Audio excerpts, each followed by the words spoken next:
जीतते हैं, हम करेंगे, लड़ेंगे, जीतेंगे। ফুটবল খেলার ব্যাপারটা কি করা যায় প্রসূন? ম্যাডাম আপনি স্পোর্টস মিনিস্টার, একটু যদি আমাদের প্লেয়ারদের কি দিতে হবে না একটু যদি ওদের একটা করে যে পেনশন দেন দিয়ে দেবো।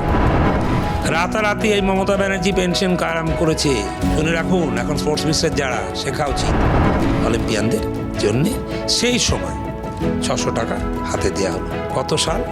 98। আমাদের ভারতবর্ষের ক্রীড়া মানে স্পোর্টসের কোনো রকম কিচ্ছু ছিল না, সব উনি করে গেছেন। এই খেল সম্মান থেকে আরম্ভ করে সব ওনার তৈরি। কবে করেছে ভাই? আগের কোনো চিফ মিনিস্টার আমি দেখি।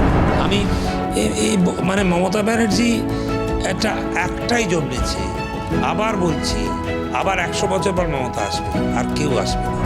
অন্য Mamata, untold story of Mamata 20 number episode 27 March রবিবার। বিশেষ অতিথি প্রাক্তন ফুটবলার তথা সাংসদ প্রসূন ব্যানার্জি। এক্সক্লুসিভ ইন্টারভিউ দেখতে পাবেন রাত 10টায়।